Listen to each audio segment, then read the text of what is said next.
Welcome everyone to today's webinar on a recent and very exciting special issue of the Journal of Healthcare Chaplaincy, which focuses on the history, experiences, and future of chaplains of color. My name is Michael Skaggs. I'm Director of Programs for the Chaplaincy Innovation Lab. Let me say a few words on behalf of the lab, and then we will get started. So first, like most of our events, this is being recorded. You get a link to that automatically here in the next few days, and so if you get interrupted, you have to leave early, or you miss something, don't worry. You'll get that link and you can go back and watch it whenever you like. It's unrestricted. Second, you'll also have a chance to fill out a very brief survey when you get that email. That helps us plan future events and just be responsive to what you would like to see. So please spend 30 seconds or so filling that out. Third, I want to thank the Fetzer Institute for supporting the research and writing that went into this project. They've been very strong supporters of the lab's work in general, but especially on spiritual care and persons of color. And so we're very grateful for the Fetzer Institute's support. Let me introduce today's guests, and I'll hand it to them.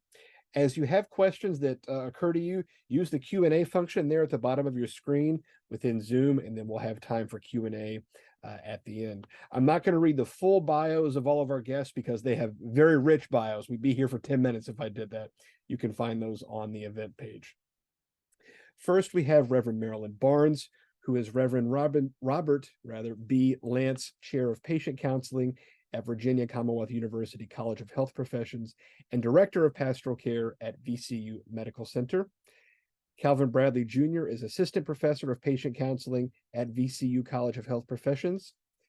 Reverend Lex Cade-White is Director of Spiritual Care at Cedar Community in Wisconsin. I think it's Cedar Community.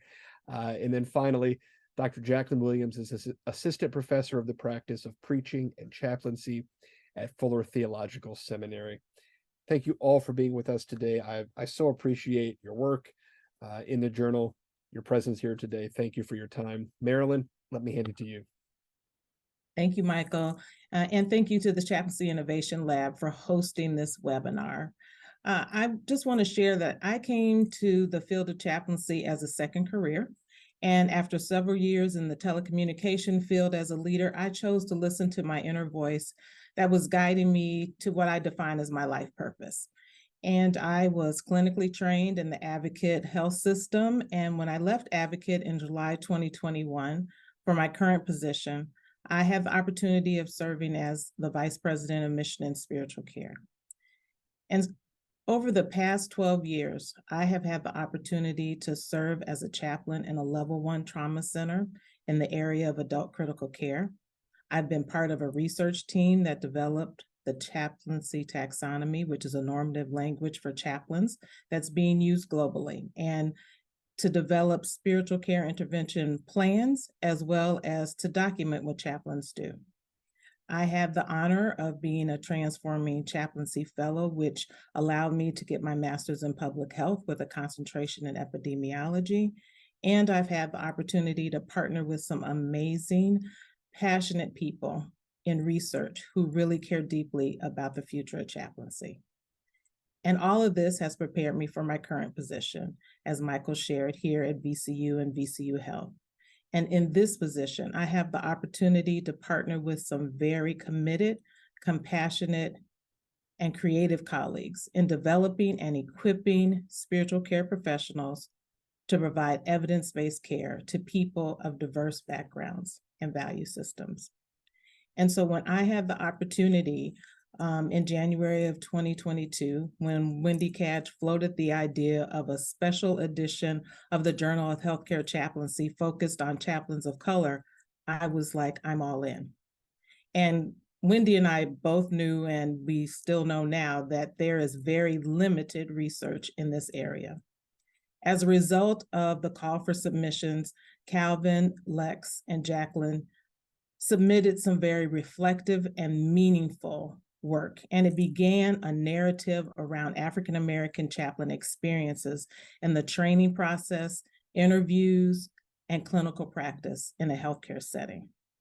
The telling of these experiences is important to me as a Black woman, a chaplain, a leader, and a recipient of spiritual care services.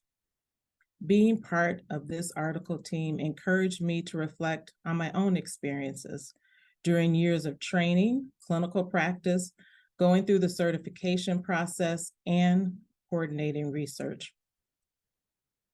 Experiences of being the only at times, being lonely, misunderstood, and tired of doing others' work to help them understand.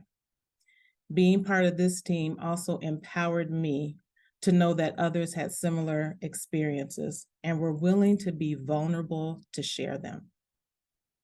I also wanted to be part of each of these experiences being heard and being printed in this article. So my hope is that everyone who reads this article will take these three things away.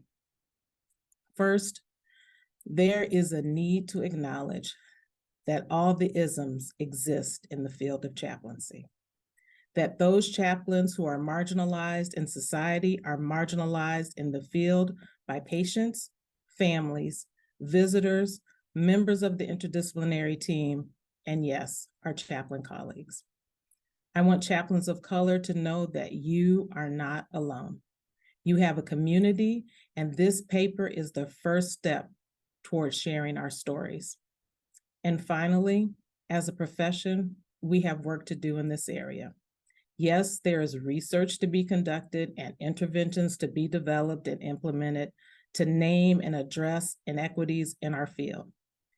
Yet we don't have to wait for the research and interventions. Each chaplain leader, educator, and certification committee member that is not part of a marginalized population can actively work on checking their biases and changing their behaviors to provide a more inclusive environment for each of us as we journey with others and one another. Calvin, I'll hand it over to you. Good afternoon, everyone. I began my career in chaplaincy in 2015 in Northeastern North Carolina. I began at what was then Vidant Medical Center, now ECU Health. And I began actually in my residency. I entered the world of pediatrics from the beginning.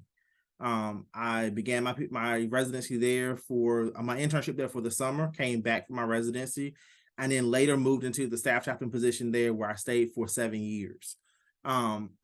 As I entered into peds, well, prior to entering into peds, I was told that I would not have a future in pediatrics because of my race and because of the setting, the context where I was currently serving. But I came back as a staff chaplain there and grew into that role, into that setting.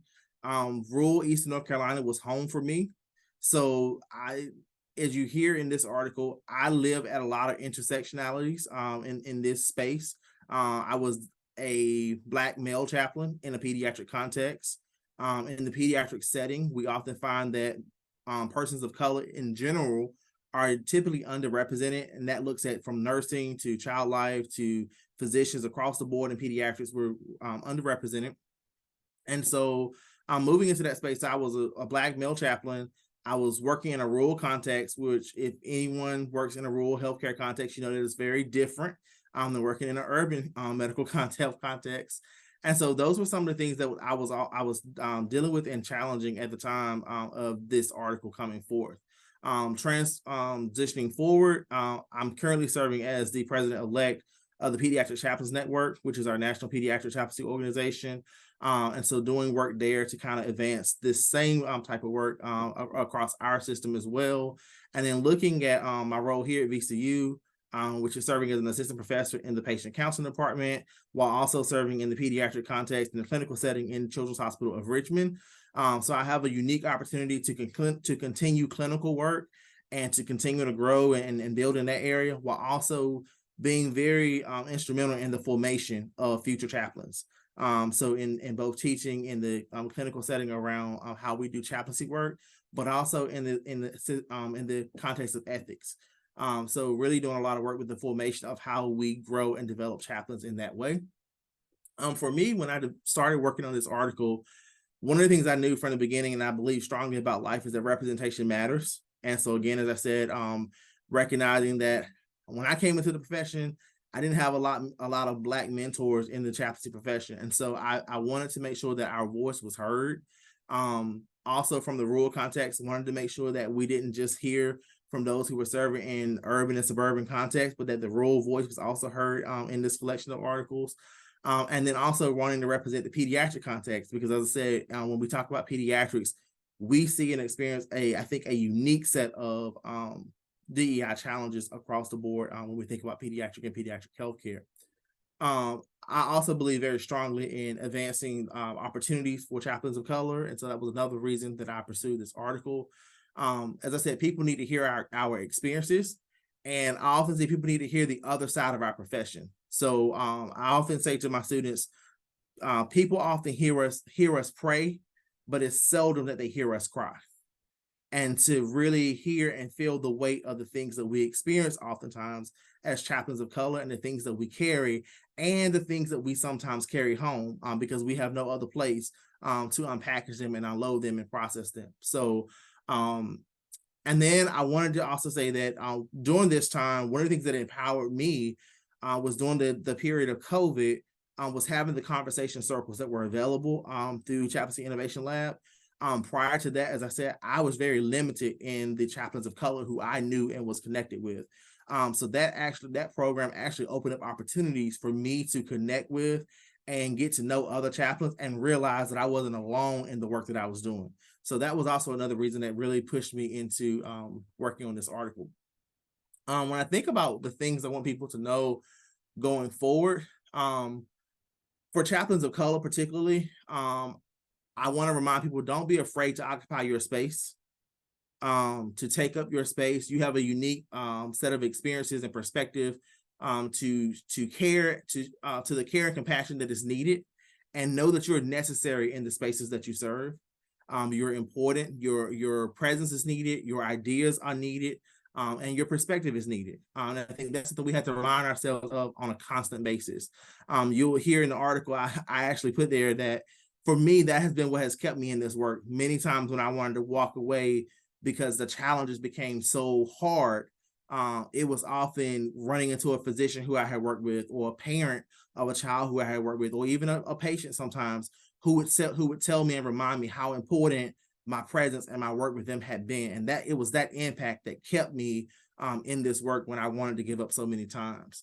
Also, I wanted to say and emphasize, one of the things I don't think we really emphasize directly in this article, but I think we kind of hint at it, is the importance of taking care of yourself and protecting your peace as a chaplain of color.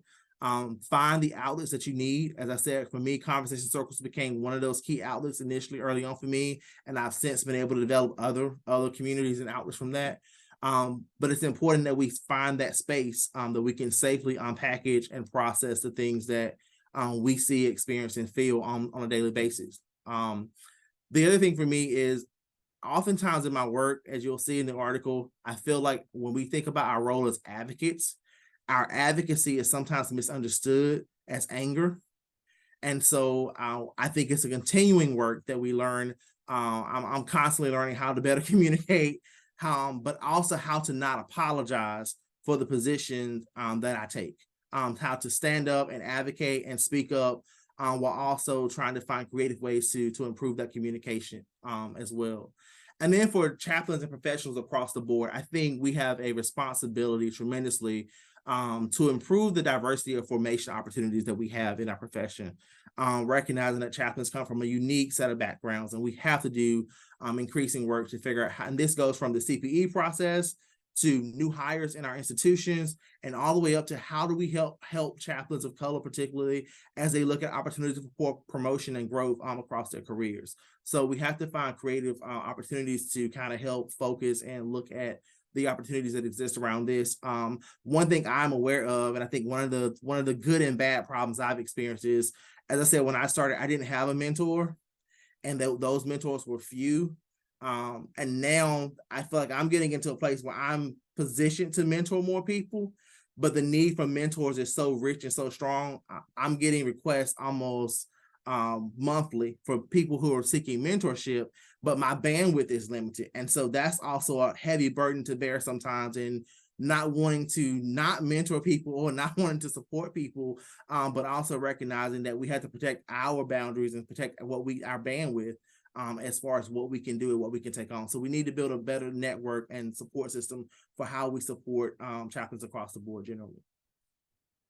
And I will pass on to Lex. Hi, everyone. I am Reverend Lex Cade-White. I have been in chaplaincy since about 2010. I come from Massachusetts in particular, where I did my first unit of CPE at a very small southern Massachusetts hospital. It was a little mixture of a nursing home and a small community. I've done chaplaincy throughout Massachusetts, Washington, D.C., Atlanta, Georgia, where I did my first and second residencies, and then moved to Wisconsin and worked in hospice at the hospital setting, as well as academic chaplaincy. And I am now located in long-term care with multiple step downs as the director of spiritual care at Cedar Community in West Bend, Wisconsin. My journey has taken me to a variety of different settings. Part of what I talk about in the article is the experience and the variations of similar themes around the interviewing process, both as somebody being interviewed in those different settings in different states across our country, across the United States. We have some Canada representation. And I also have seen how people visually and viscerally respond to my aesthetic, because my social identities are relatively visible and my full name is Alex James Cade-White. So you can imagine with that, as a Black queer woman, many people have many pictures of what I'm supposed to look like when I show up. And I often say I'm a bit of a Roche test for people, like the ink blot type of thing. They see me and they're like, oh, I thought I could deal with that one and that one, but nope, not trifecta, too much. So that's part of what I discuss in my portion of the article. I have a master's of public health from Chamberlain University. My focus was on race, gender, and sexuality, both in my healthcare work and in my community chaplaincy work. I do a lot of diversity, equity, and inclusion training for different institutions throughout Wisconsin, and I've done them throughout the country at various times and iterations. I chose to write this article because I found, as I was now on the other side of the table, being the interviewer, that I was noticing certain things that I was implementing and I was advocating for from that side of the table that were not advocated for me. So some of the questions that people ask, some of the power dynamics and differentials that people were not acknowledging. So the feeling of pressure to have to disclose, to have to answer, or to have to receive certain toxic commentary as part of the interview process. I try to alleviate as best I can if I'm part of the interviewing team, whether it's creating consistency of questions or creating stop points when a boundary has or could potentially be crossed. I also sit on a number of board certification committees and act as a board certification specialist. And part of what I do in that space is to continue that value of making sure that we interview people and ask them questions about their actual work, not about their actual personhood, because that's a different type of question and not our professional business, if you will. I wanted to write about this to share my perspective, because I've done these interviews at a number of different states over the years, from 2010 to forever, I guess. I don't know. I've seen quite a bit, and I've seen how some institutions have successfully evolved and how some still struggle. And I've tried to aid them with some consulting work over the years to get us to a better place, so that everybody can be adequately considered and be ethically treated in a professional manner in our field, because I very much value BIPOC chaplaincy and I very much value chaplaincy in general. And I think it's important that we have good people in the roles, but we also do not lose people because of our own biases as they show up in interviews. The last question, the lesson I hope that people take away is that, though, yes, we are all doing the best we can, that our impact is different from our intention. When we intend to find out more about various candidates that we are excited about or enthusiastic about what they can bring to the table, both in their professional prowess as well as their social identity locations, to ask the questions that are appropriate, and to remember that people are not a curiosity or a zoo animal when we're asking those questions. You have to have certain boundaries, and you have to respect others' boundaries, especially when you're in leadership roles, especially when there are power differentials of the interviewer and the interviewee. Big advocate of that. I think that is, I hope that, you know, this article helps inform people to do better and be better in our interview process, but also to name and claim the realities that happen in the interview rooms, that sometimes are jobs that we take, sometimes they are jobs that we walk away from, and sometimes they are all that space between, and to think more intentionally and critically about the why and the impact that has. Just to ring true to what Calvin said earlier, it is very important to tend to your garden, to have self-care, to have mentors and that type of thing. I've been blessed with a variety of mentors along my journey, and it has been hard to find various mentors along my journey. Since I did my first 2 residencies in Atlanta, Georgia, my first connections with chaplains were a lot of different BIPOC chaplains from Go, which was a true gift that I know not everyone has the pleasure of experiencing. And so whenever I can share that to aid somebody in mentoring them, if and as my bandwidth allows me, as you said, Calvin, I try to do that. Highly recommend the conversation circles. Little plug. All right, and I'm going to pass it to Jaclyn. Thank you so much, Lex. I'm excited to be here today and share a little bit about my story, and hopefully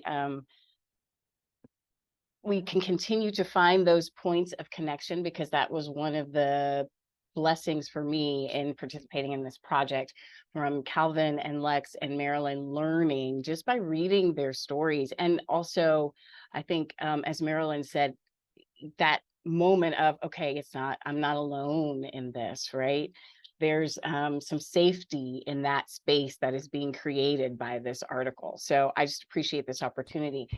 Myself, my vocation has moved through several different trajectories. I see the connection between them, but people don't always. So my first professional career was as a performing artist, as an actor, theater actor. And so people often say, well, what happened? How did you get into ministry? Nothing happened in a negative way, but I say it expanded. My vision of my life due to the Holy Spirit expanded. And when I started working in ministry and I went to seminary, I actually avoided CPE because I was like, that's not me, because I didn't understand what chaplaincy was. I thought I understood what it was. I didn't understand. And so after seminary and fellowship that I did in the UK, I came back home and I had this deep stirring and calling to want to be with people in a certain kind of way. And as much as I loved church and grew up in church, and as much as I understood that I was Reverend Williams, I wanted to be in a space and a place where I could be Jaclyn and serve as Jaclyn, and all the other stuff could be there, but that wasn't the centrality of my identity. And chaplaincy was an answer to that prayer. Yet at the same time, I came into a space that was representative of the society we live in, where I was being asked to compartmentalize myself. And so the title of the article, wow, I've never seen a Black woman chaplain. Came from my writing, because this is something that literally people have said to my face as I've walked in the room. And I wanted to share, well, selfishly, I'm still in a process of processing, right? So I'm trying to process my own story. So submitting this narrative to me was an opportunity to continue that processing, but also share with others and reach out to others. Because as we've shared, we don't always have those safe spaces, those people that we can go to. And even when people are trying to create that space, a lot of times we're having to do the heavy lifting. They're saying, I want to create a space of safety for you, but I don't know what it's like. And so can you create the space actually for yourself? And then I will just tell you whether or not it's okay for you to be in that space. And that's just, it's a lot of work. So my work as a chaplain transitioned about a year ago to being a full-time professor for Fuller Theological Seminary. And so I'm also really interested in the training of chaplains, the education of chaplains. Although I still work shifts every now and then in the hospital setting here in Houston, Texas, where I live, I'm now in the classroom much more often. And so that has caused me also to say, okay, this is my story. I want to share my story. I want to help others share their story by creating that safe space. But I also want to take a good hard look at how we train chaplains. Because I can look back on my own CPE experience and say, okay, I was given this paradigm and this framework of chaplaincy. But where I fit in there was very hard to find, because that framework was really built on a framework of majority perspective and viewpoint.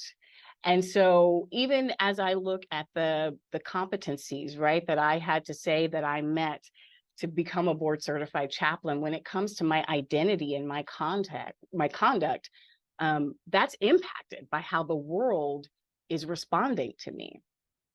And as a human being, I have a right to say, hey, that's not okay.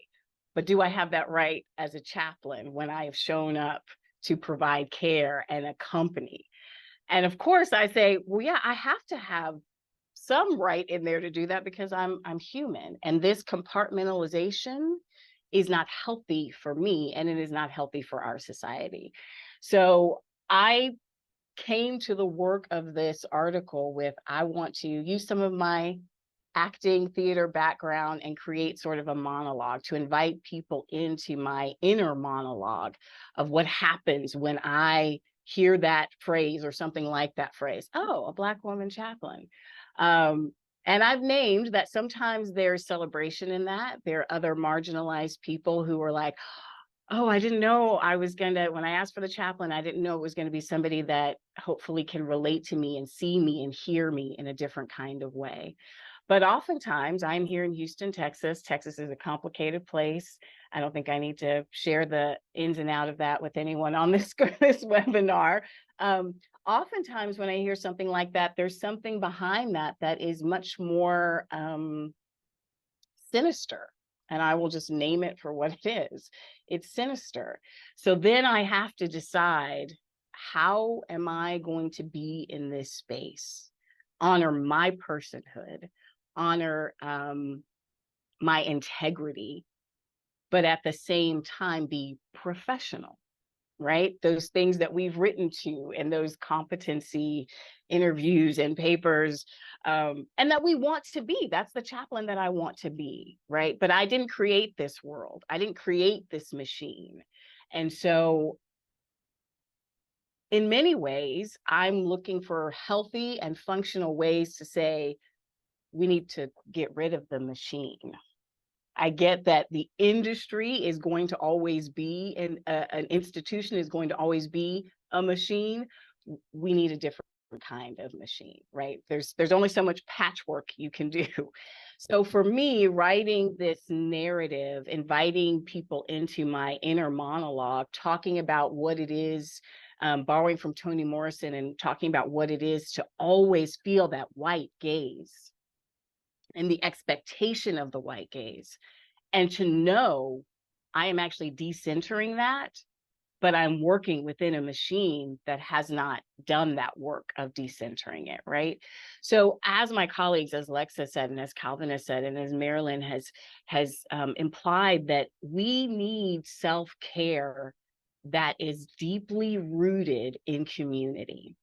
And so being a part of projects like this, it's one thing for me to have my own self-care process, which I do, but it's a whole other thing to be in community to do that self-care. That is necessary.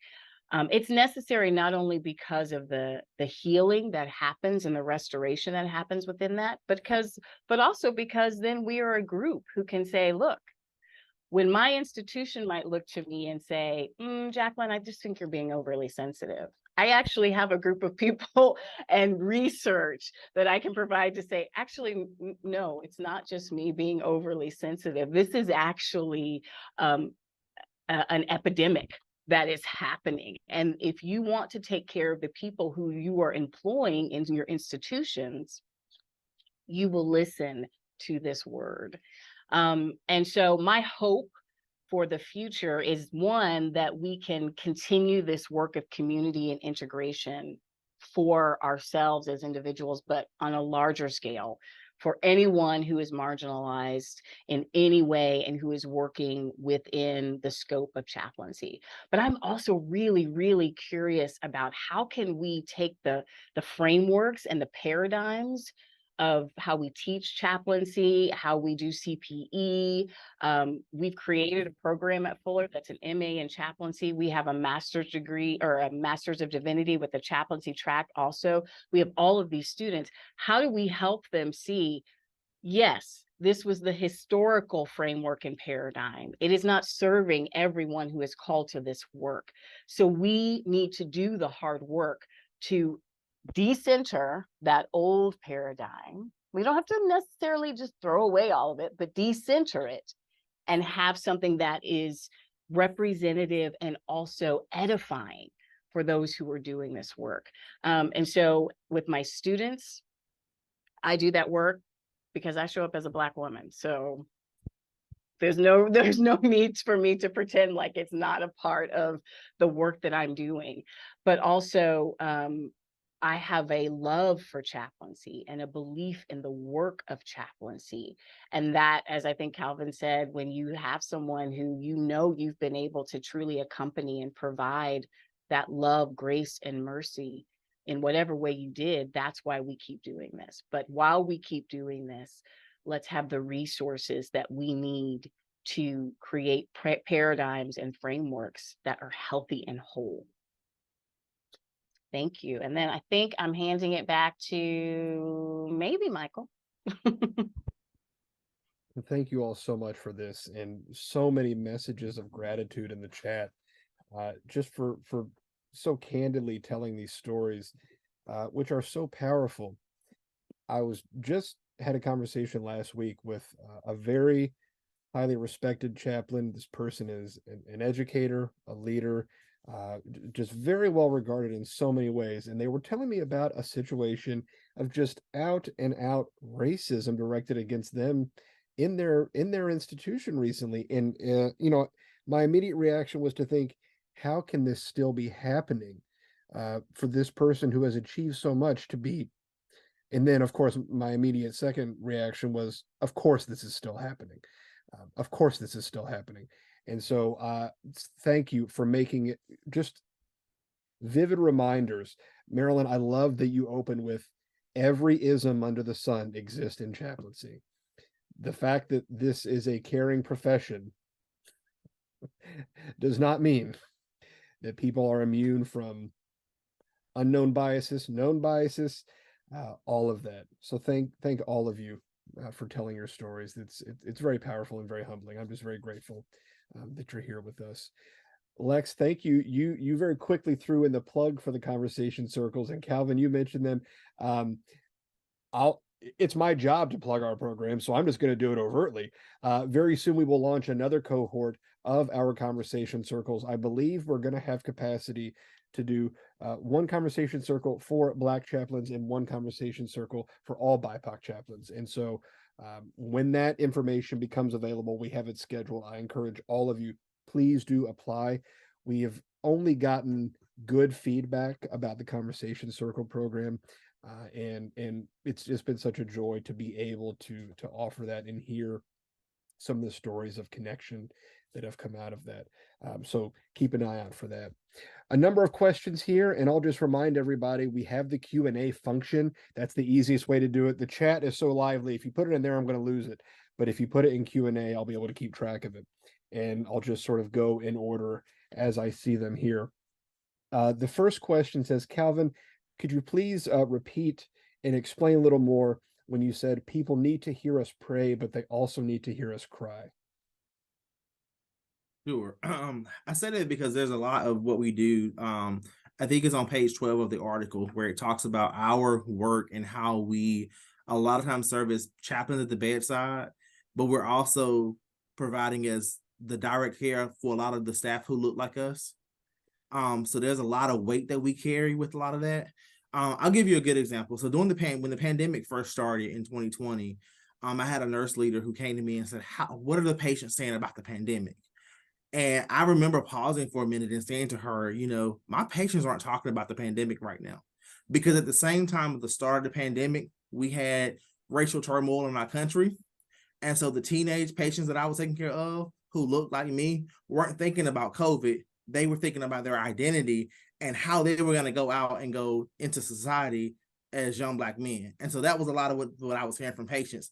It was also what I was hearing from some of my colleagues who I work with, who had children who were Black, this was the reality that we were dealing with on a daily basis. It wasn't the things that were going on necessarily in the hospital. I always remind people that when we come into the hospital as employees, we bring all the things that are part of our lives in with us. And that's aside from race. We bring all those things with us.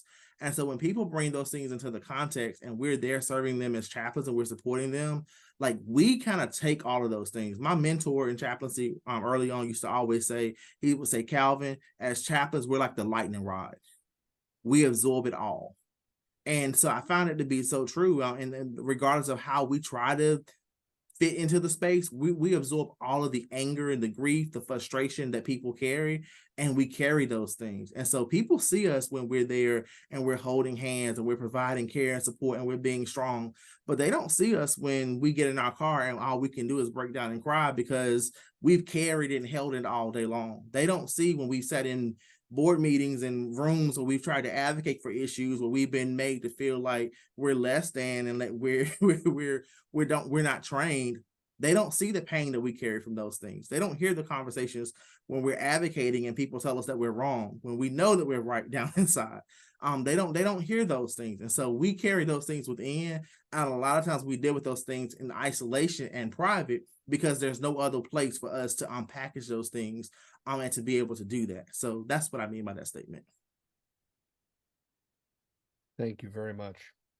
A number of questions popping up about the journal issue itself, and many folks, you're coming up against the age-old problem that you're behind a paywall. So this issue is, for better or worse, it's part of the academic publishing world.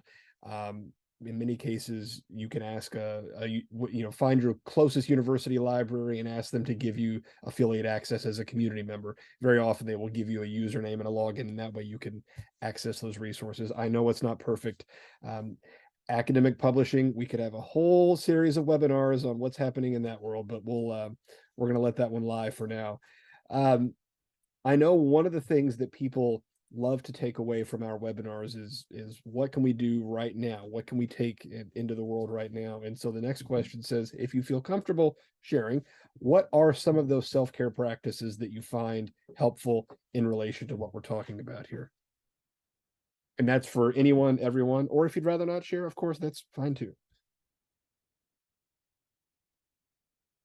I will dive in. So for me, a lot of my PhD research and just my walking as a human being in the world has to do, again, like I said, with integration. And part of that integration is that we are not just cognitive beings. We are mind, body, and spirit, and everything that goes along with that. So my spiritual practices, I force myself to be in my body, have put my body in spaces where I'm having to tune into what is going on with me physically.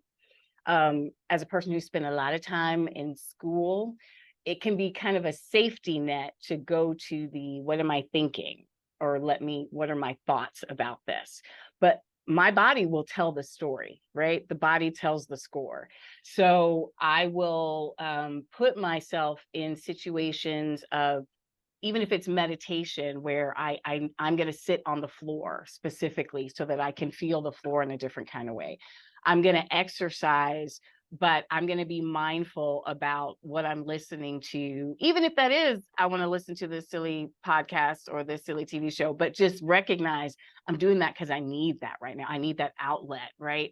And so the physicality piece for me in spiritual care and my own spiritual care includes my physical being. And for me, as someone who comes from a world of performance and also grew up in the 80s, a lot of times it just means putting on a playlist of good 80s music and dancing around and reminding myself of when I was a joyful child, that some of these things that had a certain kind of freedom from some of these things, right? And so those are just some examples for me of the through line of some of my self-care, that it's not just our minds, our bodies need to be engaged in it.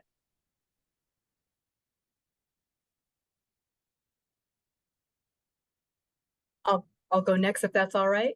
I have a couple of different self-care practices, just depending on what it is that I need. I always advocate for myself and for others, the beauty and challenge of being a therapeutic relationship.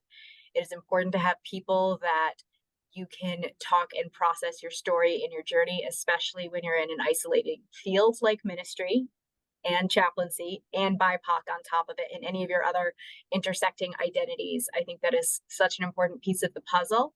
I know for me, it's the explicit mentors, but it's also some of my peer colleagues who were up and coming around when I started chaplaincy and ministry, who are other BIPOC chaplains or queer chaplains, and just being able to voice our story and our journey.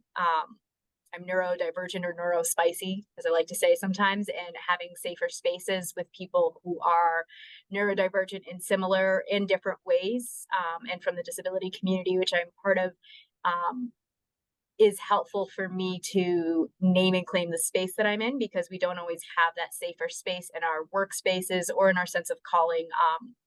And I find for me to be most present and sustained, I have to have varied spaces for authenticity and varied spaces for kind of a quick 5-minute self-care practice, whether it's deep breathing or checking in with a person or talking to people who know and see me for all that I am and think I'm all right, whether it's my kids, my spouse, or friends type of thing. So those are my recs. I sit in silence. I listen to people talk literally all day. And so I need silence so that I can be with my thoughts. And when I'm able to be with my thoughts in that quiet space, I can feel renewed and I can hear my inner voice speaking to me because I have that quiet. I also surround myself outside of work with everything Black music, Black art, Black people, so that I can get that reinforcement, that support, that love, if you will, that gives me the energy to come back to sometimes not a supportive environment so that I can continue to do the things that I do.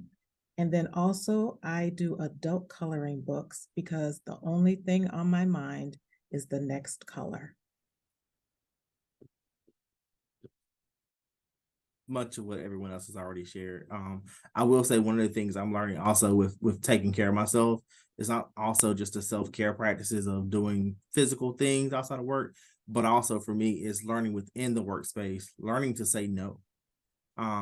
Is really a big practice of self-care. So that's one that I'm growing in. But I think it's important. I think Marilyn talked about, someone talked about earlier about constantly being under the white glaze. And so I think that's important, that sometimes we're afraid as chaplains of color to say no to a task because we're afraid that somehow it's going to put us in a box that we're not going to be considered for something later, or it's going to be a mark on our record. And so we just have a tendency to say yes, yes, yes. But it's important that we say no and that we have those good boundaries to be able to do that.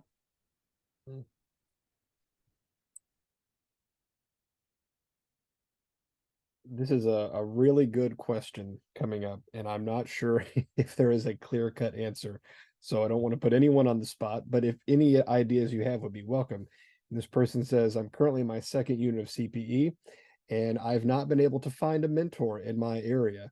I'm sure this person is not alone in that.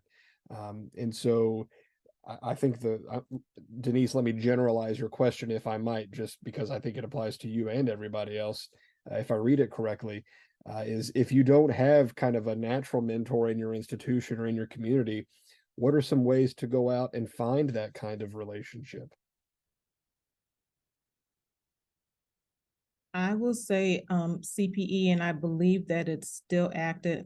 And if not, somebody on this webinar will ping me. RIM used to exist in ACPE. It's the Black Educators Group. And I would say, I'm pretty sure it still exists, and I can get the email to Michael, that's a place to go. Thank you. Somebody told me RIM exists and it's still very active. So that would be some place to reach out as you're going through the process to look for a mentor. I would also say that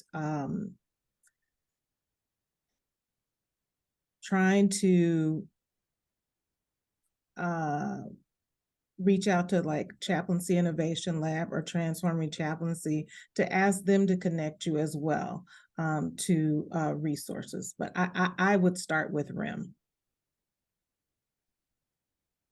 I will say, add, well, go ahead, Jaclyn.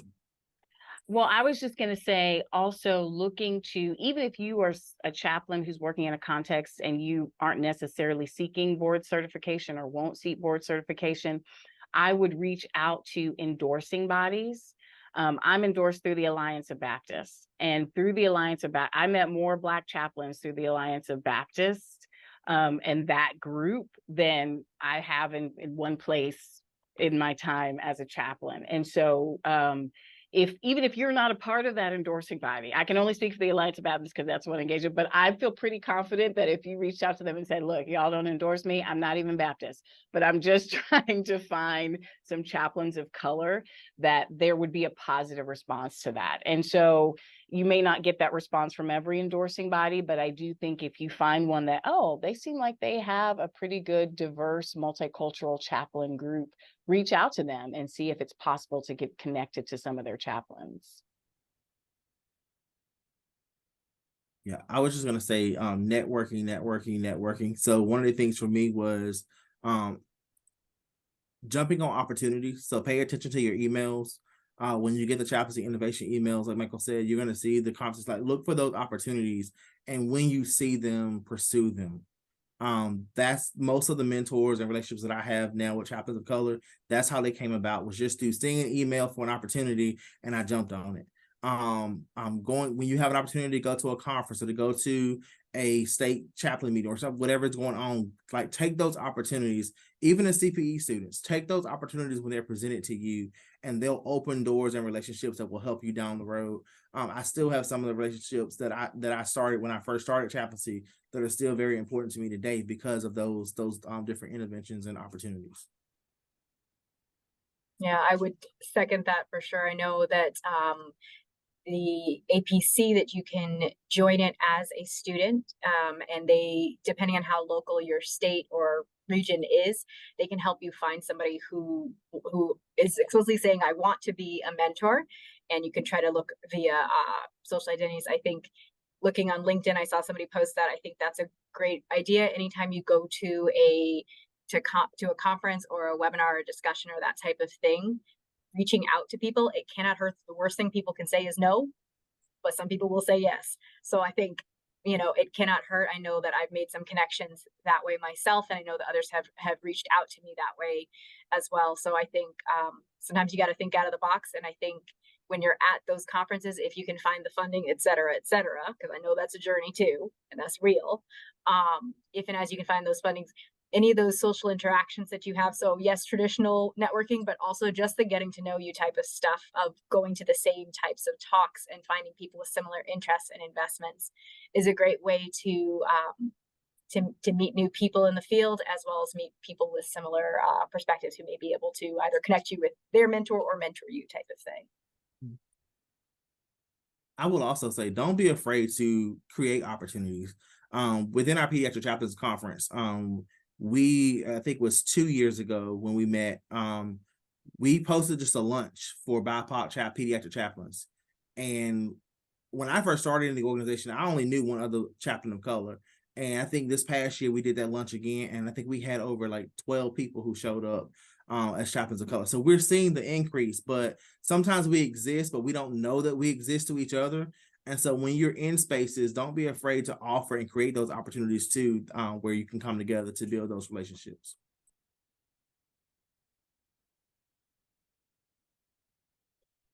This is a really interesting question, and it's very specific, but I think your answers will help illuminate a number of issues. And so this person says, I am white and I am sitting on an interview committee for a new staff chaplain. 2 of our candidates are people of color. None of our department is currently, and I'm wondering, is it appropriate to ask if they have a mentor relationship existing now? Understanding that is a valuable thing for someone to have, and this institution lacks it. How should that be handled?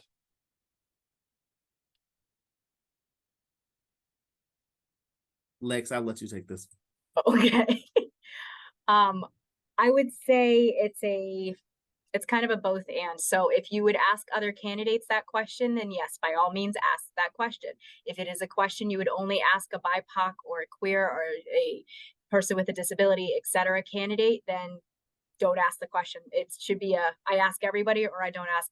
The reality is people know what they're getting into to a certain degree when they go into those interview spaces. As somebody who's worked in predominantly white settings and lived in predominantly white settings most of my life in ministry and denominations, it's not new to me. So when people ask that question, I'm kind of like, that's actually my normal. Asking me the reverse is kind of an interesting thought, but it's not, neither are a challenge. They're just what happens in the field sometimes. So I think, and the other aspect is if somebody asks you about a mentoring opportunity, mention webinars, trainings, conferences, etc., that are like these types of opportunities that are out there for them to use and to access, but don't always assume that they A, have a mentor, B, don't have a mentor, and C, want a mentor, because they may or may not be at that place.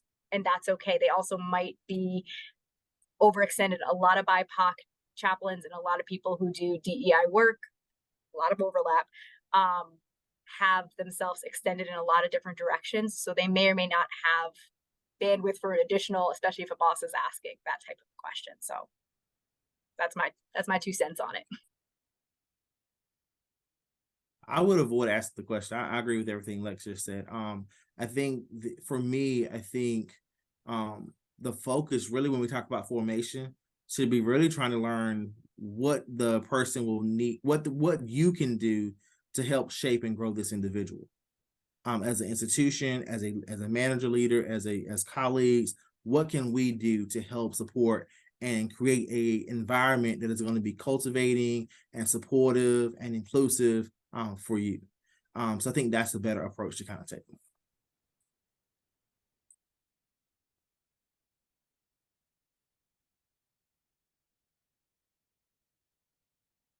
Here is a question about the education of chaplains, which is to say, what changes would you like to see in CPE that would correct some of the issues we've been talking about here? And I hear a lot of this conversation about CPE. I know this is a big question, but what are some ways that CPE could be changed for the better? I think it would be interesting to take, so most CPE programs, you start out and from day one or very closely, you have those competencies that okay, these are the outcomes we're going, and these are the competencies. And again, as I talked about, those were formulated with a particular perspective in mind, right? A white majority perspective, a white Christian majority perspective. A white straight Christian majority perspective, right? So there's so many things that I think if we just listened to, if we took those literally those outcomes, those learning outcomes, those competencies, and looked at them with curiosity of, Well, if you're someone in society who society does not give authority to, and then asking them to stand in their professional authority, how does that change this literal competency, the wording of this competency, how we have this conversation? So I guess what I'm saying is the first step is to acknowledge that this is not monolithic. Even though there is one list that we are working from, it's not monolithic, people's experience. And then to say, with curiosity and exploration, what would it look like to change the way we ask these questions? Because that's the foundation that so much CPE is standing upon. Certainly this goes, well, I was gonna say it goes without saying, but I know it goes with saying, because I have people reaching out to me saying, can you give me a list of texts to use with people of color, with my students of color? So CPE educators to acknowledge those areas of gap and then try to fill in those gaps, not by asking your students to fill in those gaps, but by reaching out to other educators, to other resources. You know, I have been contacted by some very well-known, robust CPE programs saying, I literally don't even have anything in our library that speaks to this. And I'm going, whoa, I know you've had students who are people of color and these other things. So what have you been doing up till now? So I think doing the work without asking your students to do the work, doing the work, but then also taking a look at something that is part of our foundation, those ACPE learning outcomes and APC competencies and things like that, and saying we need to be bold enough to say, perhaps we need to ask these questions in a different kind of way, knowing that that's going to take work, but there's a cost when we don't do that work for people of color and across the board for people who have been marginalized. And I want to take it a step further, because I know Jaclyn is already mentioned this, that she has developed a program for chaplains, and we here at VCU are doing the same. Instead of everyone has to get an MDiv and then get their 4 units of CPE. So how do we open up our field and professionalize our field, not through the traditional seminary degree, yet a degree that trains chaplains and includes the diversity, equity, and inclusion and belonging into the curriculum, so that it is not a seminary degree with a chaplaincy track, yet it is a professional chaplaincy degree that includes CPE and looks at our profession not through a Protestant lens. Amen. And I did see somebody in the chat put, wouldn't the students be the main text? Yes. And that's the other part of what I'm saying. If the students are the text, then we need to have representation of those students in the curriculum.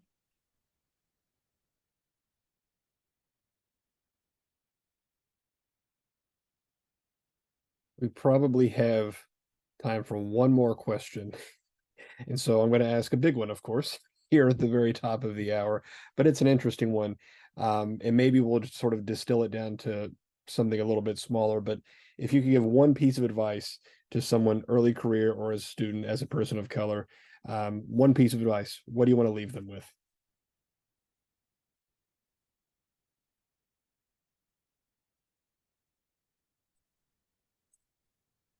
It gets better, it gets easier, and find a friend. You are enough. Who you are is enough, and bring your authentic self to this profession.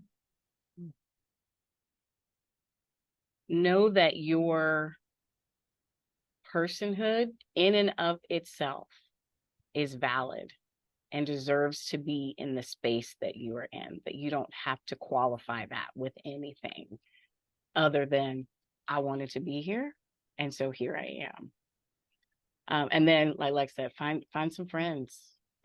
Have those safe spaces. Don't try and be out here all alone. I echo that. Find your community. Know that you're enough. And live fully into your unique gifts.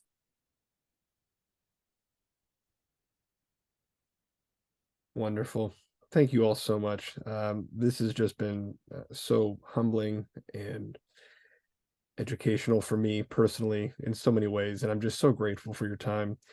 We've had a very engaged chat session going on the side as well, and that's always a good indicator. I love to see our community really thinking hard about this, and I think that, you know, for a lot of folks, there is a lot to think about here. And I hope that all of you who are with us today will think about this and how you can be agents of change and allies in your own institutions, because, you know, we have 4 guests here today and they're leaders, and this is a big problem. So we want to see a lot of this improve. Thank you very much for being with us. You'll get the recording automatically, and I look forward to seeing you all again. Have a good afternoon.